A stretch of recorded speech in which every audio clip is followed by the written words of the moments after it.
ជំរាបសួរប្រិយមិត្តទាំងអស់គ្នាជាទីគោរពរាប់អាននិងជាទីមេត្រីខណៈពេលនេះនាងខ្ញុំបានវិលត្រឡប់មកជួបប្រិយមិត្តសាជាថ្មីទៀតហើយជាមួយព័ត៌មានដែលមានចំណងជើងថាឃើញម៉ែអោមិនណៅចូលចាប់រំលោភកូនស្រីនារីវ័យក្មេងម្នាក់នៅចាំផ្ទះតែម្នាក់ឯងខណៈឪពុកម្ដាយរវល់ការងារស្រែចម្ការស្រាប់តែ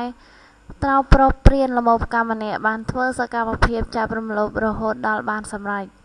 លុះនារីរងគ្រោះយករឿងរ៉ាវប្រាប់ម្ដាយឲ្យដឹងក៏ដាក់ពាក្យបណ្ដឹងឲ្យសមត្ថកិច្ចចាប់ខ្លួនជនល្មមកម្មរូបនេះ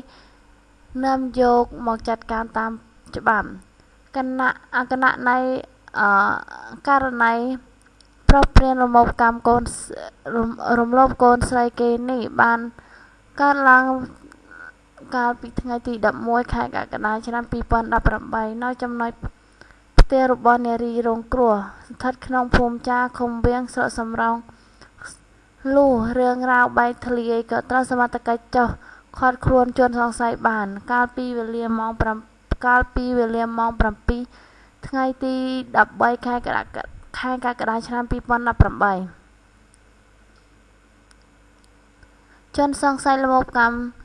ដែលត្រូវបានសមត្ថកិច្ចចាប់ឃាត់ខ្លួនមានឈ្មោះថាត្រេនប្រេនហាវី